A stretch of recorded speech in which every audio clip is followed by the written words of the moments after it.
గౌరవనీయులు పెద్దలు జగన్మోహన్ రెడ్డి గారి పిలుపు మేరకు ఈ మెడికల్ కాలేజీలు ఇప్పుడున్న కూటమి ప్రభుత్వం ఏదైతే ఉందో పేదవాళ్ళకి నాణ్యమైన వైద్య విద్య అవకాశాలు కల్పించాలనే ఉద్దేశంతో జగన్మోహన్ రెడ్డి ఆ రోజు మెడికల్ కాలేజీలు ప్రారంభించడం జరిగింది.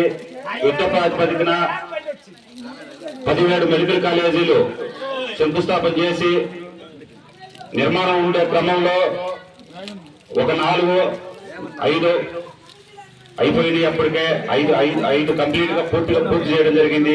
ఒక 6 మెడికల్ కాలేజీలు 25లో పూర్తి చేసి ఓపెన్ చేయాల్సిన అవసరం ఉంది. ఇటువంటి క్రమంలో మెడికల్ కాలేజీలు ప్రైవేట్ పరం చేసి పేదవాళ్ళకి ఎటువంటి ఉచితంగా వైద్య సేవలు అందకుండా ఉండాలనే ఉద్దేశంతో దురుద్దేశంతో ఈ కూటమి ప్రభుత్వం దీన్ని చేస్తా ఉంది. దీన్ని మనం అందరం కూడా గట్టిగా తీవ్రంగా వ్యతిరేకించి ప్రజలకు వైద్యం ప్రజల హక్కు కాబట్టి మెడికల్ కాలేజీల ప్రైవేటీకరణ మనమందరం కూడా ఖచ్చితంగా గట్టిగా ప్రొటెక్ట్ చేసి దీన్ని అడ్డుకొని ఈ కూటమి ప్రభుత్వానికి తగిన బుద్ధి చెప్పాలని చెప్పి కూడా ఈ సందర్భంగా తెలియజేస్తున్నాను. అదే